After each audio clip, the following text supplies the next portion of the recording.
자, 시작해 보겠습니다. 예, 지금 요새 이렇게 학교에 교내에도 벚꽃이 폈네요. 이제 활짝 피는 중인데 여러분들도 이제 학교로 돌아올 때가 된 것 같습니다. 네, 바탕화면에 저 벚꽃이 아, 바탕에 벚꽃이 있어서. 자, 그래서 이제 다음으로 벌추얼 모델 쓰는 경우에 대해서 얘기를 잠깐 드렸고 다음 페이지로 넘어가도록 하겠습니다. 자, 이제 그 임피던스 데피니션, 임피던스가 뭔지 다시 한번 이제 알아보겠습니다. 여러분들이 그 임피던스 모델은 시간에 대한 것들을 다루고 있어요. 그래서 이 전류라고 하는 것들이 멈춰 있으면 흐름이 없기 때문에 전류는 시간에 대해서 흘러가고 있는 그런 요소들이고요. 그래서 이 임피던스 모델들은 시간에 대한 변화량들이 있기 때문에 시간에 대한 것들을 고려하고 있고, 조금 더 복잡하게 여러 가지들 나오긴 하겠습니다만 주파수가 없는 영역에 대한 것들을 우리가 제 기억에는 아마 RI 주파수 영역이 없었던 것 같은데 이걸 이제 라플라스 트랜스폼으로도 바꿔서 다시 한번 설명드리겠습니다. 라플라스 트랜스폼으로 바꿔보시면 이제 이런 식으로 흘러갈 거고요. 여러분들이 그래서 전자회로 배우시면 어떤 축은 허수축에 있고 어떤 축은 실수부에 있고 이런 요소들을 다룬 적이 있죠. 저도 회로 쪽은 많이 까먹어서 잘 기억이 안 납니다만 Z는 I분의 V다 라고 정의를 합니다. 앞서서 설명드린 것처럼 임피던스 저항에 대한 것들 맨 첫 페이지에서 보시면은 이펙트하고 플로우가 있었을 때 여기 있네요. 이 V하고 I 두 가지가 들어갔을 때 우리가 저항으로 표현하는 것처럼 V하고 I 두 가지 사이의 관계를 R이라고 하는 형태로 표현하고 있고요. 임피던스 모델은 그래서 미분을 할 수 있고 미분한 것들은 또 시간에 대해서 변하는 요소들이 있는 녀석도 있고 없는 녀석도 있고 그다음에 시간축 중에서도 특히나 시간이 어떻게 변하는가에 따라서 달라지는 것들 예를 들면 커패시턴스나 이 코일 같은 경우 시간이 어떻게 변하냐에 따라서 시간 변화량에 되게 중요한 녀석들이 요소들이 있기 때문에 우리가 이거를 간단하게 I분의 V는 G 임피던스라고 정의를 하는 반면 또 I가 시간에 대해서 변하는 미분을 한 경우, 적분을 한 경우가 있기 때문에 RLC 회로를 보통 우리가 이렇게 설계를 하죠. 그래서 이걸 어떻게 풀어야 되는가 여러분들 2학년 때에도 어느 정도 배우셨겠습니다만 라플라스 트랜스폼을 하죠. 그래서 라플라스 트랜스폼 지난주에도 얘기 드렸습니다만 시간에 대한 것들을 전부 다 주파수와 트랜지언트 시간에 대한 요소 두 가지로 표현하는 겁니다. 그래서 S는 시그마 플러스 오메가 J, 시그마는 시간에 관한 거, 오메가는 주파수에 관한 거. 그래서 미분을 한 번 한 것은 우리가 S라는 기호를 하나 붙이면 되겠고요. 적분을 한 것은 S분의 1이 됩니다. 그래서 미분하고 관련된 녀석들이 미분하고 관련된 수식들이 이 라플라스 트랜스폼에서 쓰이고요. 지난번 얘기 드린 것처럼 2의-ST를 곱해서 적분을 하기 때문에 이와 같은 적분 변환들이 가능합니다. 그래서 T를 S로 바꿨고요. I는 그냥 그대로기 때문에 시간하고 관련된 게 지금 다이렉트로 안 보이기 때문에 그러니까 적분하고 관련된 요소들이 없어서 이렇게 들어가겠고 시간에 대해서 미분을 했고 시간에 대해서 적분을 했기 때문에 이제 라플라스 도메인에 영향을 주는 이 시간에 대한 요소들 두 가지가 추가가 됩니다. 그래서 I는 미분을 한번 했기 때문에 미분을 하면 S가 하나 추가된다고 지난주에 얘기 드렸고요. 그래서 SLIS 그 다음에 적분을 한 거는 미분을 하지 않고 적분을 했기 때문에 곱하기가 아니라 나누기로 표현되면서 S분의 1이 하나가 추가됐어요. 그래서 이걸 다시 정리해보면 R, SL, CS분의 1, IS 이렇게 표현이 되겠고요. 최종적인 수식 폼으로 우리가 뽑아서 보면 I를 이쪽으로 넘겨서 입력 I에 대해서 출력이 어떻게 되는가 여러분들이 앞서 그래프들을 다 보시면 제가 V하고 I 두 가지를 가지고 그릴 때 항상 우리가 X축은 입력 요소들이 많이 들어가고요. 그래프를 그릴 때 출력은 V 쪽으로 많이 표현하는데 이 그림이 그려진 이유도 라플라스 트랜스폼하고 관련이 있습니다.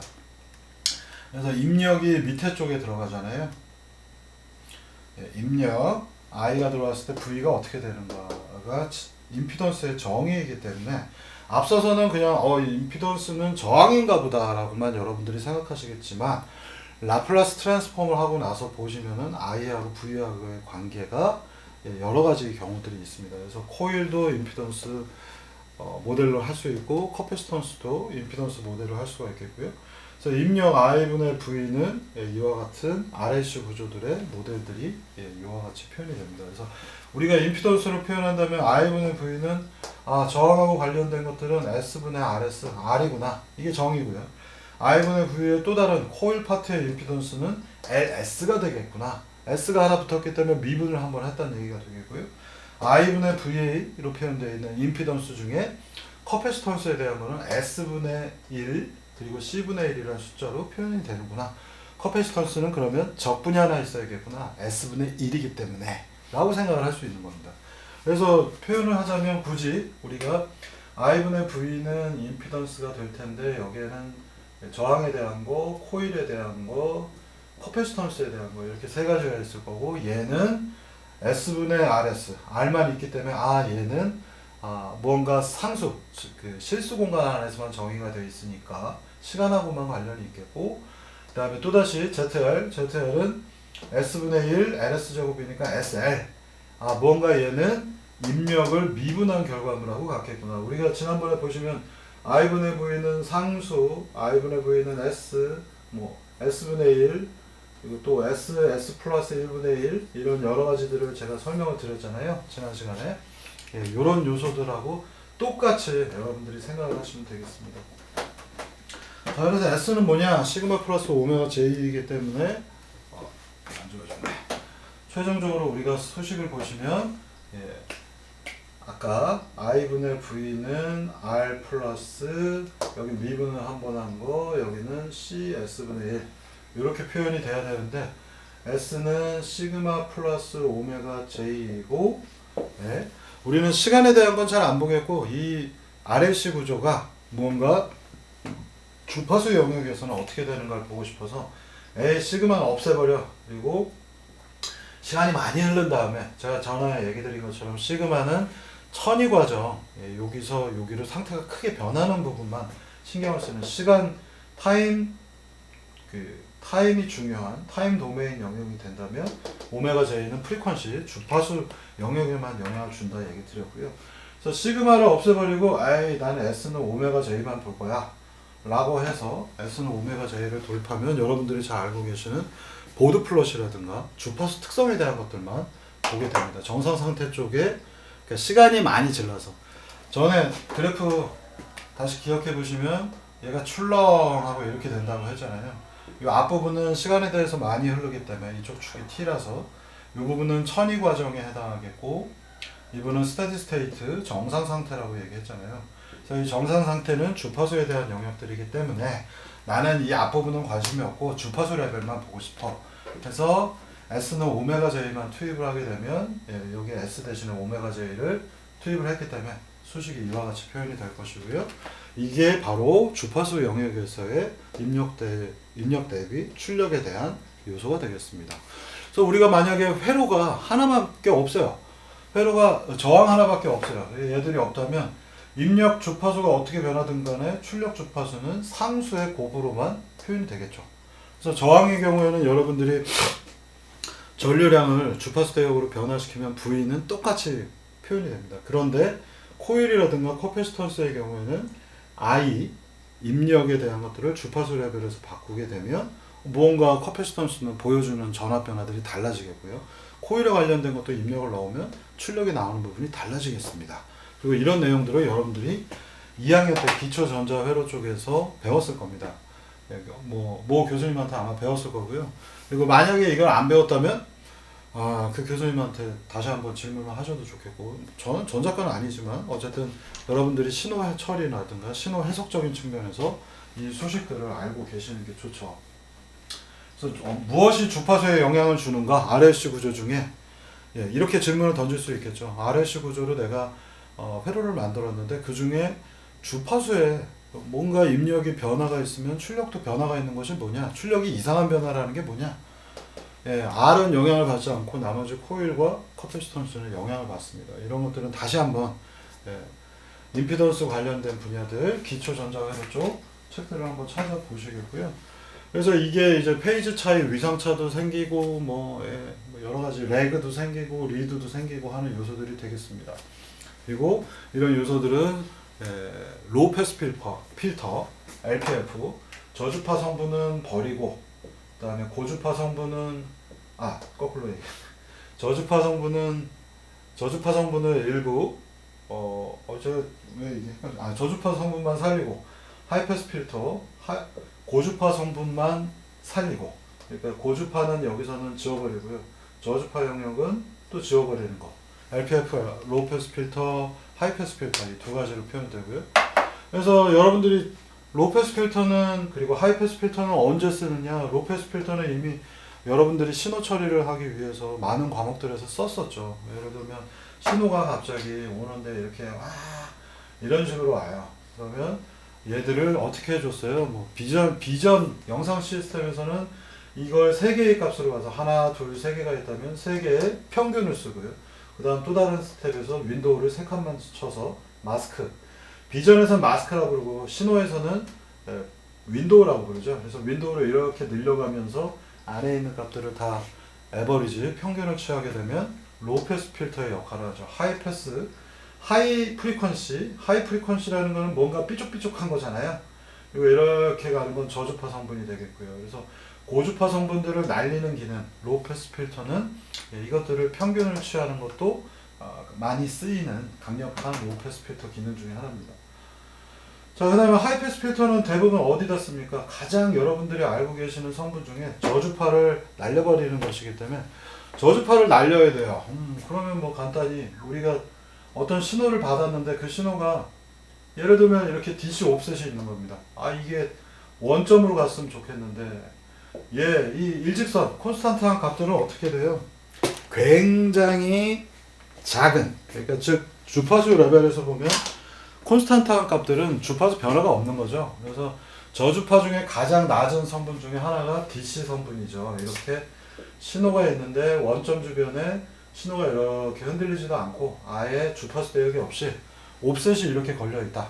그리고 나는 이 옵셋을 없앴으면 좋겠는데 옵셋이 있어서 뭔가 다시 그려야겠다. 우리가 어떤 장비에서 뭔가 신호를 받았는데 A 장비, B 장비, 뭐 센서인데요. A 시그널은 신호가 이렇게 뭐 0.1V 나오고 B 장비는 0.5V가 나와요. 근데 원칙적으로 얘네들은 전부 다 원점에 있어야 되는데 얘를 제가 통통 치면 그때부터 띠용 하고 움직인다 칩시다. 옵셋이 있기 때문에 프로그래밍화 하기도 어렵고, 이 옵셋을 AD 컨버팅을 해서 원점으로 바꿨으면 좋겠는데 어떻게 하면 좋을까? 하이패스 필터를 쓰는 겁니다. 하이패스 필터 어차피 LPF나 HFPF나 코일과 커피스턴스의 영향, 저항 이런 것들로 구성이 되기 때문에 더 정확하게 아주 간단한 회로니까 저항과 커피스턴스 두 가지만 가지고 이렇게 구성하냐 저렇게 구성하냐에 따라서 LPF, HPF가 만들어지기 때문에 아주 간단히 이런 센서 주변에다가 적당한 저항과 커피스터 하나를 회로를 이렇게 붙일까 저렇게 붙일까 해서 붙여 놓으시면은 하이패스 필터를 구성하면 옵셋 성분이 싹 하고 없어지죠. 0.5, 0.1 장비마다 조금씩 성능들이 다르기 때문에 우리가 센서를 쓰게 되면 그 센서들이 이렇게 옵셋들이 있는 경우가 있습니다. 그래서 이 녀석들은 저주파 성분 중에 가장 낮은 프리퀀시가 0에 해당하는 옵셋들이 있으면 로우 패스 필터를 하이 패스 필터를 걸어주면 이 성분이 0에 가서 찰싹 붙어 있고, 그 다음에 충격을 주면은 원점 주변에서 이렇게 흔들리기 때문에 데이터 처리하기 되게 좋죠. 이 간단한 논리인데 이게 그 전자회로나 이런 데서도 여러분들이 들었을지 모르겠는데 이 당시에는 배우면서 저항견이라 까먹었다면 그리고 안 배웠다면 이런 기회에서 알아두시면 좋겠습니다. 그래서 이 LPF, HPF 두 가지는 이 프리퀀시 대역들에서 되게 유명한 방법론들 중에 하나가 되겠습니다. 자, 그럼 그건 그거고요. 자, 이제 여러분들이 이걸 조금 구별해서 보셔야 되는데 이 서킷, 그 전자회로 쪽에서는 임피던스 모델들을 많이 쓰고요. 컨트롤에서는 S를 씁니다. 그리고 이 두 가지는 사실은 거의 같은 것인데, 임피던스 모델에서는 이 컨트롤에서는 S는 시그마 플러스 오메가 J를 쓰고 있고, Z값 말 그대로 복소수잖아요. G. 여기서는 오메가 J만 쓰는 겁니다. 그래서 지난번 얘기 드린 것처럼 시간 도메인에 대한 것들을 무시하겠다, G 값들만 보겠다 하는 게 여러분들이 2학년 때 배우셨던 기초전자 회로의 이론들이 되겠고요. 컨트롤에서는 시간이 워낙 중요합니다. 그러니까 나중에 정상 상태에 가서 얼마만큼 흔들리는지를 보는 오메가 J만 쓰는 이때 이 서킷하고 똑같은 이렇게 연결할 수 있겠죠. 이렇게만 값을 본다 그러면 우리가 수식으로 보드 플롯이라고 하는 센서의 입력 대비 출력, 주파수 도메인에서의 플롯들이 있죠. 대표적으로 입력과 출력이 있으면 이런 식의 그림이 그려지는 것들. 여러분들 센서를 사게 되면 PDF들, 데이터 슈트들을 인터넷에서 다운로드 받으시면 맨 뒤에 보면 이런 보드 플롯들이 반드시 있습니다. 그래서 이 보드 플롯이 입력 대비 출력에 대한 성능이기 때문에 그리고 또는 이퀄라이저, 여러분들 스피커들의 이퀄라이징 또는 뭐 휴대폰의 이퀄라이저를 조절하는 거 있죠. 그래서 이렇게 나왔으면 좋겠는데 얘들의 저주파 성능을 좀 올릴 거야 나는 하면 이 녀석이 이렇게 저주파가 올라오겠고, 나는 베이스 쿵쿵 울리는 게 듣기 싫어. 그럼 저주파 성분을 없애서 이렇게 바꿔도 되겠죠. 그러면 가청 주파수 대역에 있는 것들의 저주파 영역, 이쪽은 프리퀀시고 이쪽은 개인 값입니다. G값, 절대값으로 표현되어 있는 입력 대비 출력이 되겠고요. 그래서 저주파 성능을 좋게 할 거야. 그러면 여기를 쭉 올리고, 고주파 성분만 좋게 할 거야. 그러면 저주파는 죽이고 여기만 올리고, 나는 고주파가 듣기 싫어. 그럼 여기 그래프를 고주파 성분만 꺾어서 이렇게 다운을 시키시면 되겠죠. 이런 기능을 하는 게 여러분들 차량이나 또는 뭐 요새는 별로 안 씁니다만 오디오 시스템들, 뭐 MP3 플레이어의 소프트웨어적으로 접근해서 주파수 대역대들을 좋게 하는 이퀄라이저 기능들, 그게 바로 이 녀석하고 완전히 똑같습니다. 그래서 입력 대비 출력이기 때문에 입력 주파수 레벨이 그림이 이렇게 되어 있다면 얘는 저주파 성능이 되게 안 좋구나. 그런데 주파수가 좀 높아서 이 주파수를 넘어가면 이 녀석은 쓸만하구나 라고 생각하면 되겠습니다. 여러분들이 만약에 많이 쓰고 있는 그 자이로 센서들이죠. 뭐 또는 가속도계, 악셀러로미터, 이 두 가지 녀석들의 이런 그림이 있다 칩시다. 데이터 슈트를 받아봤는데 어떤 제품은 이렇게 되어 있고요. 어떤 제품은 이렇게 되어 있다고 생각하겠습니다. 그러면 A 제품하고 B 제품이 있는데 얘의 경우에는 또 예를 들어서 이렇게 설명할 수 있겠네요. 이렇게 그림을 한번 그려봅시다. 그래서 얘는 이만큼 올라가서 이렇게 떨어지고 얘는 이렇게 되는 쭉 이런 제품이 있어요. 그러면 여러분들이 데이터 슈트라고 하는 것들을 맨날 그냥 핀 다이어그램만 보고 선 어떻게 연결하면 되겠구나 그것만 보지 마시고요. 뒤에 있는 이 스펙을 반드시 보셔야 됩니다. 만약에 내가 고속으로 움직이는 녀석에다가 가속도나 자이로, 각도 변화를 붙이고 싶어요. 자동차라 생각하면 되겠습니다.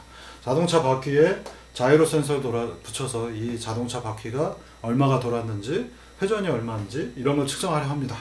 A 제품을 쓸까요? B 제품을 쓸까요? 여러분들 머릿속에서 생각을 잠깐 해보시고, 자동차는 고속으로 돌잖아요. 그죠? 고속일 때의 성능이 되게 중요하다고 그러면 프리퀀시 대역이 높은 부분, 이쪽 부분에서 개인값을 유지해주는 B타입이 좋겠죠. 근데 내가 저속일 때 내가 다리에다가 센서를 붙여서 내가 걷는 것들, 보행 패턴들을 뽑고 싶다. 그러면 여기 저주파일 때부터 조금 더 나은 성능을 갖고 있는 얘는 이때 이렇게 그림을 비교해서 보시면 되겠죠. 저주파 아주 낮은 데서는 의미가 없겠지만 적당한 저주파 공간 안에서 쓸 수 있는 센서 A를 써야 되겠죠. 이런 식으로 여러분들이 활용을 하셔야 됩니다. 그래서 여러분들이 만약 뭔가 나중에 회사로 가서 제품을 만들거나 기관에 가서 어떤 종류의 실험 장치들을 개발을 한다고 하면 내 목적에 맞춰서 자이로나 악셀러로미터를 쓴다. 단편적인 예입니다. 그러면 그 센서에 여러 개 사는 것도 좋습니다만 다 사보는 것도 좋습니다만 비용을 절감시키기 위해서는 A타입, B타입 내가 원하는 구간이 어디에 있는가, 내가 고주파가 높은 걸 써야 될까, 내가 하려고 하는 실험에 요 공간 안에 있는 요 값이 맞기 때문에 요걸 쓸까, 이런 걸 보셔야 되는 겁니다. 안타깝게도 제품이 이렇게 돼 있으면 제일 좋겠죠. 여기 성능이 있으면 이렇게 올라가서 이렇게 나오면 제일 좋을 텐데 이런 제품이 거의 없어요. 그러다 보니 그 제품의 작동 영역, 오퍼레이션 영역이 여기가 좋다 또는 여기가 좋다 이런 식으로 제품들이 만들어져 있기 때문에 여러분들은 내가 쓰려는 목표, 내가 하려고 하는 신호가 어떠한 주파수를 갖고 있는가를 먼저 테스트를 한 다음에 센서를 결정을 해야 되는 겁니다. 그래서 여러분들이 아마 그 신호 처리의 대표적인 과목들이 사실은 영상 처리나 또는 인식 계열들도 포함이 되죠. 그래서 이런 것들을 하실 때는 데이터를 먼저 수집한 다음에 그 데이터를 주파수가 들어가는 문제라면, 그리고 많은 경우에 주파수 나는 그냥 얼굴 데이터 찍을 거니까 주파수가 없어 이렇게 얘기하면은 인터뷰 같은 거 뭐 면접에서 여러분들은 그냥 곧바로 잘리는 겁니다. 더 이상 들어볼 필요도 없어요. 신호라고 하는 것들은 시간에 대한 요소만 있는 게 아니라 공간에 대한 요소도 있죠. 여러분들이 아마 배우셨을 텐데 기억을 잘 못하는 걸 거고요. 얼굴 데이터가 이렇게 있다고 치면요, 얼굴에 이 안쪽으로 들어서면은 이렇게 X축만 본다면 얼굴이 평평하기 때문에 얼굴이 막 이렇게 울퉁불퉁, 뭐 물론 가까이서 보면 피부가 안 좋으면 울퉁불퉁 하겠습니다만 얼굴 색은 대부분 X축에 대해서 이 공간 안에 있는 데이터들은 대부분 일정하죠. 색깔 변화가 심하지 않죠. 그렇기 때문에 여기는 주파수 레벨에서 본다면 저주파 공간인 겁니다. 그리고 이 바탕과 얼굴을 넘어가는 이 경계 지점, 이 부분은 갑자기 색상 패턴이 이렇게 바뀌겠죠. 그렇기 때문에 이 부분은 영역이 고주파 영역인 겁니다. 그래서 주파수 영역에서 내가 이 데이터가 좋은지 나쁜지, 그리고 어떤 특징점을 뽑아낼지, 그러다 보니 여러분들이 퓨리어 트랜스폼, FFT를 쓰는 것들을 여러 가지 수업에서 배우신 거고, 임 교수님이 아주 그냥 이건 아주 달달달 볶아서 죽도록 시킨 걸로 제가 알고 있는데 학생들이 잘 이해를 아직까지도 못하는 것 같습니다. 그래서 여러분들이 신호라고 하는 것들은 여러분들이 지금 대학교에서 2학년 때부터 3학년 전공 과목들에 조금씩 노출이 되면서 배우는 것들이 전부 다 제어를 하던 데이터 처리를 하는 그 많은 분야들에 전부 다 쓰이는 거라고 생각하시면 되겠고요. 그래서 이 G 트랜스폼 중에서 보드 플롯, 주파수 대역만 보는 것이 여러분들이 배우신 기초 전자회로 과목들이 되겠고, 또는 뭐 전기 이론 뭐 이렇게도 부르죠. 그 다음에 컨트롤 시어리는 그걸 다 써서 시그마 플러스 오메가 J 정상 상태도 보면서 그 다음에 천유 과정 제어의 초기 단계를 보는 기법 중에 하나가 되겠습니다. 굉장히 중요한 방법들 중에 하나이고요. 이 컨트롤에서는 여러분들이 튜닝을 잘해서 문제를 잘 풀겠다, 뭐 간단한 거예요. 여태까지 여러분들한테 시킨 것들의 대부분은 간단한 문제들이기 때문에 제어를 하기 어렵지도 않습니다만, 무언가 거동이 되게 복잡한 녀석들은 어지간하면 이 루트 로커스라 불리는 폴에 대한 궤적 방법들을 토대로 해서 얘는 어떤 문제점이 있구나라고 시스템을 먼저 분석을 하고 숫자들도 맞춰가면서 제어기를 이런 걸 써야겠다 저런 걸 써야겠다라고 결정하는 겁니다. 근데 보통은 타 대학들의 경우에 많은 대학들은 루트 로커스 그리는 걸 다 배우고 있습니다. 그래서 이 부분들은 여러분들이 안 배우셨다면 따로 시간을 할애하셔서 공부들을 하셔야 되는 영역 중에 하나가 되겠습니다. 트랜지언트 천위 과정, 프리퀀시 정상 상태 과정에 대해서 이 두 가지 차별적인 요소에 대해서 여기 얘기를 했습니다. 오늘 이렇게 코가 멍멍해가지고 계속 코 먹는 소리를 제가 하고 있네요. 자, 그러면 이제 정말로 이제 텔레오퍼레이션 영역에 들어올 거고요. 텔레오퍼레이션에서는 여러분들이 알아야 되는 몇 가지 지식들, 2학년 때부터 학부 과정에서 배우셨던 것들을 제가 임피던스, 그 다음에 프리퀀시 이런 두 가지들에 대해서 얘기들을 많이 하고 있고요. 그리고 이것들을 이해하기 위해서 라플라스 트랜스폼에 대해서 기본적으로 아셔야 되기 때문에 제가 몇 가지 좀 더 좀 축약해서 간단하게 설명들을 했습니다. 자, 이제 본격적인 그 텔레오퍼레이션 영역에 들어온다면 이제 여기에는 한 가지 정의가 필요합니다. 그래서 그 용어를 트랜스페어런트, 투명하다. 현재 저희 정부가 하고 있는 것들, 그 코로나 사태에 대한 것들은 굉장히 투명성이죠. 그래서 투명성, 트랜스페어런시라고 하는 것들이 그렇게 이해하시면 됩니다. 이 트랜스페어런시는 텔레오퍼레이션에서 정의가 있고요. 텔레오퍼레이션에서 우리가 제일 원하는 건 뭘까요? 이제 이쪽에 오퍼레이터, 이쪽에 환경, 인바이러먼트 빼고 나면 마스터 입력, 그 다음에 출력이 나오는 슬레이브, 이렇게 두 가지가 텔러 오퍼레이터라고 하는 장비의 입력과 출력이 되겠습니다. 또는 뭐 이게 들어갔다 나갔다 하는 관계니까 이쪽이 입력이 맞고 이쪽이 출력이 맞겠고요.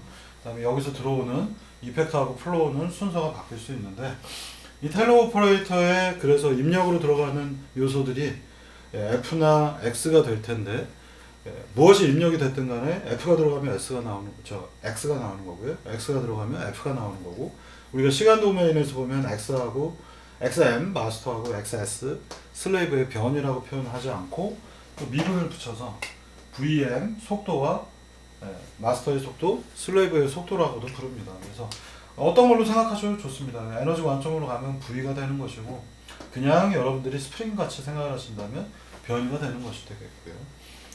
자, 그렇다면 우리가 원하는 꼴은 뭐예요?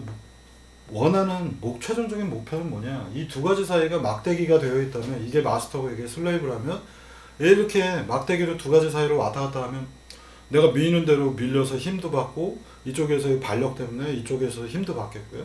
변이가 똑같게 되겠죠. 그래서 정말로 막대기가 나랑 이렇게 연결돼서 내가 힘 주는 대로, 내가 변이 주는 대로 그걸 느끼게 만드는 것이 최종 목표죠.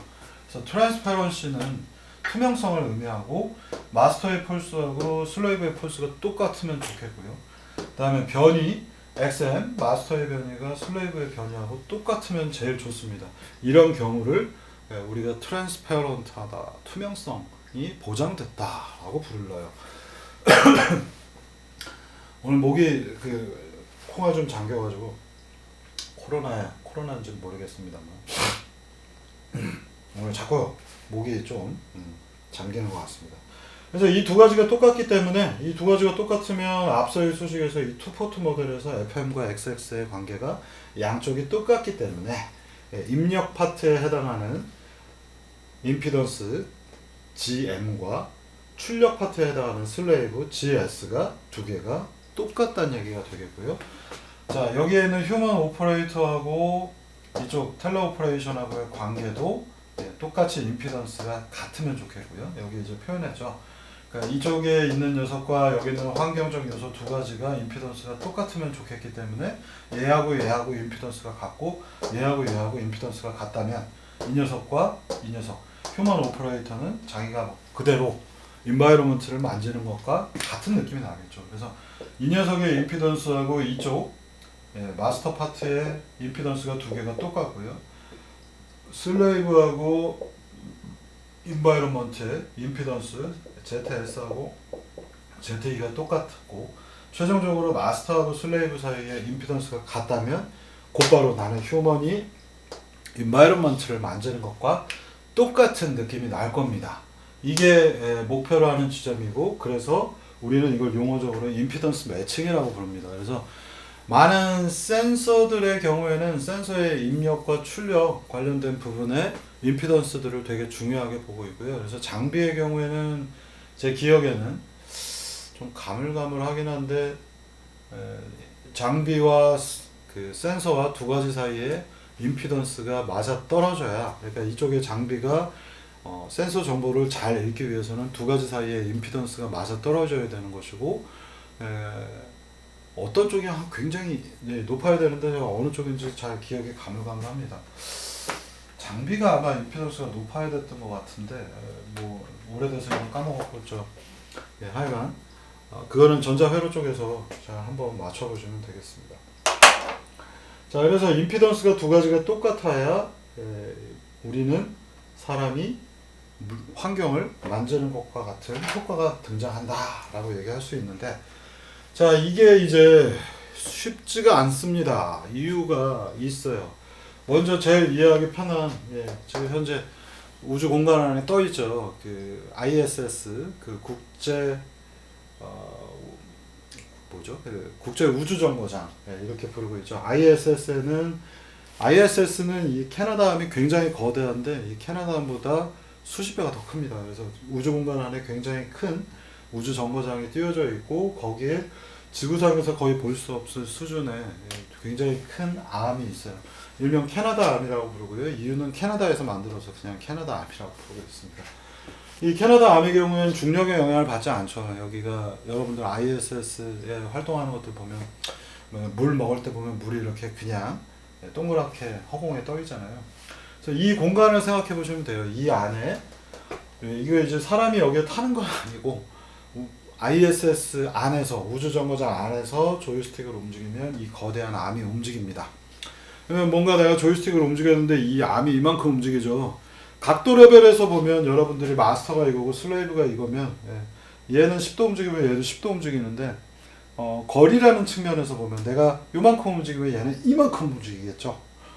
이런 문제가 발생해요. 그래서 각도는 똑같이 움직이죠. 10도 움직이면 10도 움직여야 되겠지만 거리라는 측면에서 보면 마스터의 거리와 슬레이브의 거리 XM과 XS는 절대로 같을 수가 없습니다.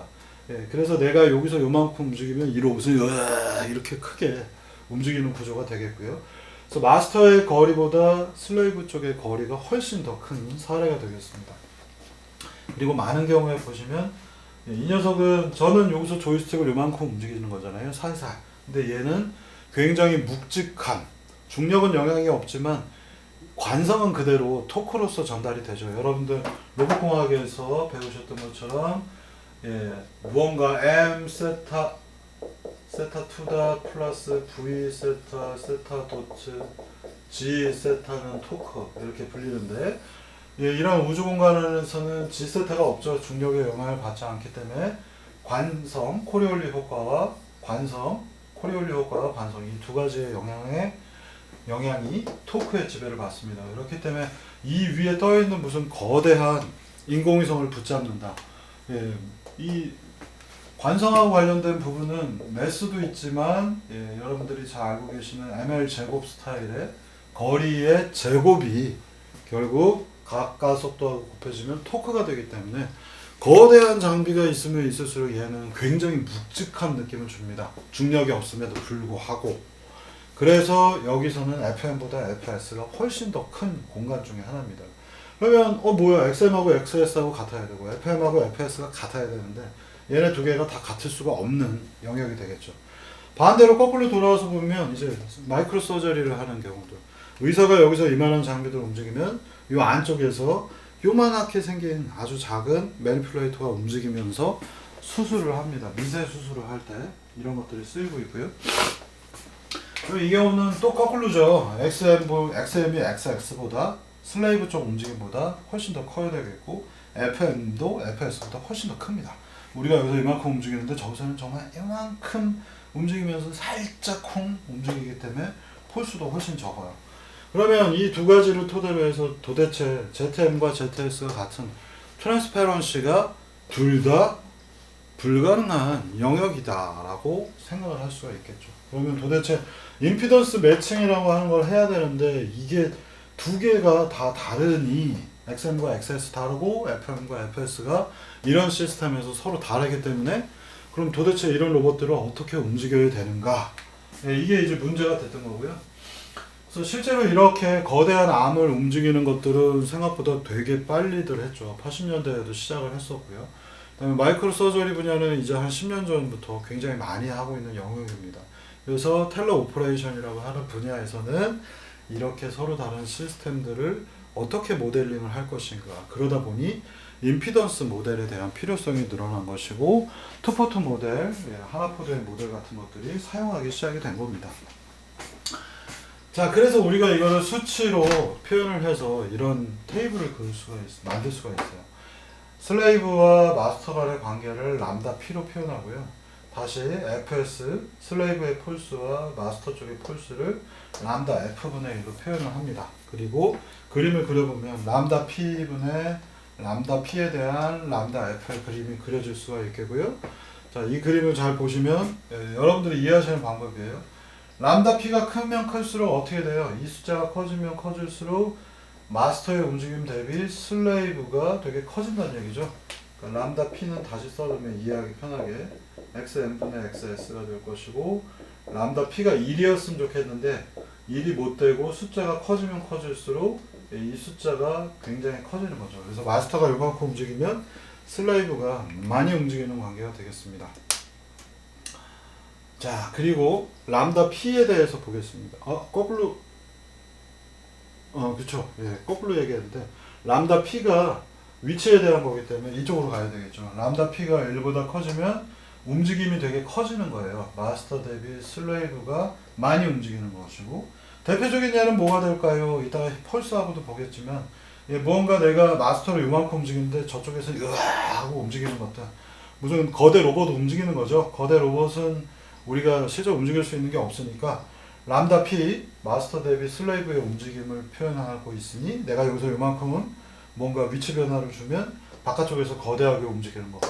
포크레인 같은 거, 엑스카베이터, 공사 현장 이런 데서 쓰일 수 있겠습니다. 자, 반대로 람다 F, 폴스에 대한 거 한번 보겠습니다. 폴스에 대한 것들은 예, 수식이 여러분들이 이렇게 써놓고요. 람다 F 왼쪽으로 오고 FS분의 FM이 되겠죠. 자, 그래서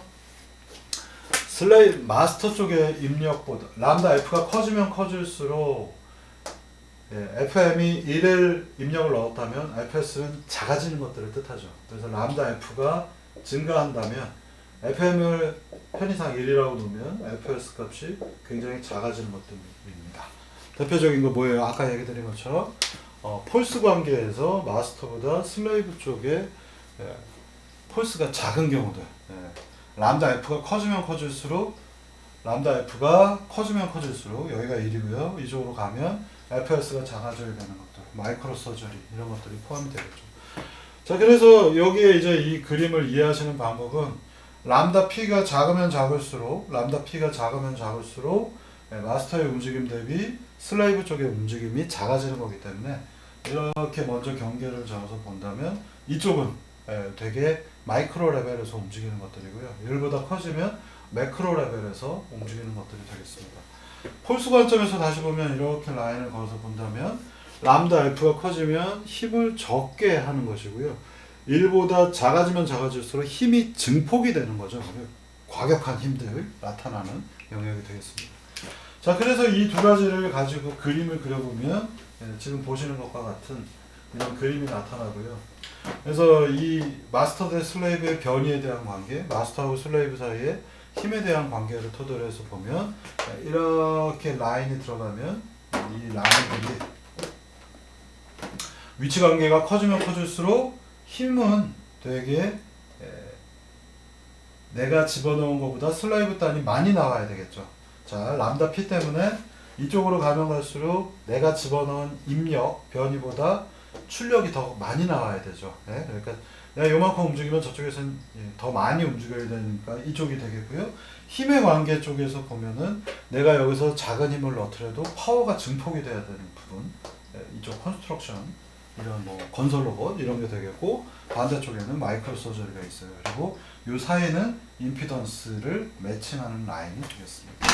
그래서 여러분들이 뭔가 제어를 하려고 하면 이게 수월한 게 아닙니다. 그래서 이 마이크로 서저리 영역은 어디에 있냐면 지금 이 영역들 안에 전부 다 이 공간 안에 있을 텐데 마이크로 서저리는 임피던스를 만족하려 한다면 이 위치 관계에서는 입력보다 출력이 되는 변이가 작아야 되겠고요. 힘의 관계에서 보면 입력 힘보다 출력되는 힘이 또 작아야 되는 이쪽 라인들이 임피던스 매칭 라인들이 되겠습니다. 그리고 이쪽은 입력, 출력 전부 다 큰 것들이 모여 있는 게 컨스트럭션 파트가 돼야 임피던스를 만족할 수 있습니다. 이게 무슨 얘기냐면 당연하게 생각해도 좋습니다. 그래서 뭔가 내가 건설 로봇을 만드는데 거대한 저기 탑크레인 같은 것들을 만드는데 내가 조금만 입력을 넣어야지 저기서 많이 움직여야 되겠고요. 내가 1톤을 들어야 되는데 여기서 내가 힘이 1톤이 있어야 저걸 조종한다 라고 하면 말이 안 될 거 아니에요. 그래서 만약에 움직임 측면에서는 컨스트럭션이 100배가 위치가 증폭이 되는데 힘은 똑같이 써야 된다. 여기 있다. 그러면 이 로봇은 쓸 수가 없겠죠. 내가 1톤을 가지고서 힘이 있어야지만 마스터를 움직일 수 있기 때문에. 근데 아까 보셨던 그 와이어로 두 개 사이에 마스터 슬레이브를 만든 것들은 이것들이 힘의 관점에서는 거의 비슷하게 맞춰져 있고 위치 관계도 똑같이 맞춰져 있기 때문에 1 맞춰서 요 라인 위에 있는 겁니다. 근데 이게 만들다 보면 설계라고 하는 컨셉에서는 사람들이 조금씩 욕심을 내요. 그래서 마스터 쪽의 입력보다 슬레이브 쪽의 힘이 조금 더 나오길 많이 바랍니다. 왜냐하면 똑같은 장비가 있는데 내가 이렇게 해서 이쪽에 쌀포대 뭐 30kg짜리를 아주 쉽게 들었으면 좋겠는데 힘을 앰플리파이 하고 싶어져서 위치 관계는 똑같이 맞췄는데 힘을 증폭을 하려고 하면 이때는 임피던스가 깨져 있기 때문에 제어를 하기가 굉장히 어려운 상황이 돼버립니다. 이런 환경들은 피해서 설계를 해야 됩니다. 그래서 우리는 임피던스를 맞추는 이런 라인을 쫓아서 텔러 오퍼레이션을 해야 됩니다. 그렇지 않으면 제어하기가 무지 어렵고요. 제어가 거의 잘 안 되는 그런 일들이 빈번하게 등장합니다. 자, 그래서 여러분들이 이제 이 관점 두 가지 이제 보시면요.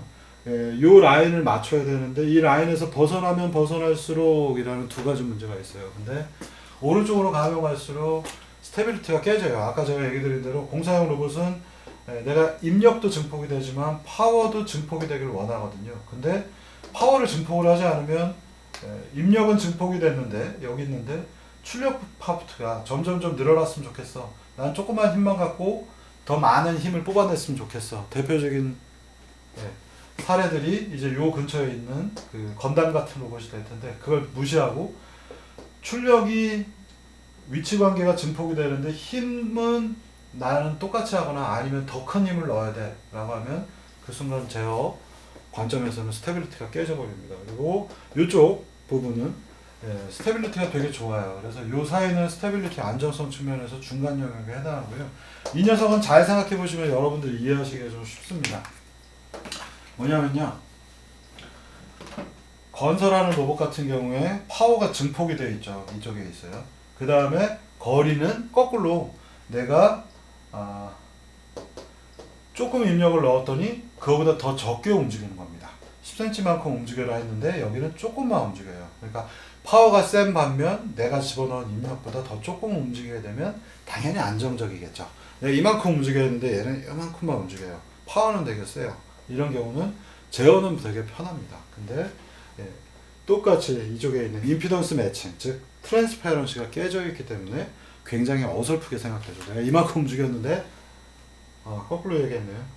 잘못 얘기했네요. 건설 로봇 같은 경우에 내가 이만큼 움직이면 10배 움직이면 한 번 움직이고요. 파워 관점에서는 파워는 되게 큰. 그러면 여러분들이 이걸 잘 생각해 보시면 얘네들은 뭔가 파워는 이쪽에 있기 때문에 증폭이 많이 되고 위치 관계는 내가 집어넣은 것보다 훨씬 적게 되는, 그러니까 조금만 움직이는. 나는 이만큼 움직이라고 했는데 저 녀석은 하고서 조금만 움직이는 거.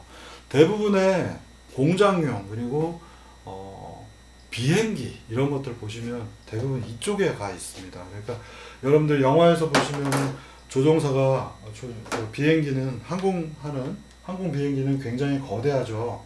거대하기 때문에 여기서 내가 핸들을 이만큼 움직이면은 힘은 엄청나게 나오죠. 그리고 그 대신에 비행기는 되게 천천히 움직이죠. 그래서 람다 P가 되게 작은 영역에 있죠. 그래서 이 사람은 이만큼 하면 천천히 비행기가 이렇게 움직이죠. 대신 파워는 굉장히 센 것들. 그래야 시스템이 안정적이기 때문에 그렇습니다. 그래서 이 두 가지 관점에서 여러분들이 문제들을 보시면 되겠고, 그래서 비행기 조종사의 경우에 안정화를 위해서 트랜스페런시를 깨서 이쪽에 영역이 있더라라고 생각하시면 되겠습니다. 자, 여기 잠깐 쉬었다가 마지막 PF 구조에 대해서 얘기 드리도록 하겠습니다.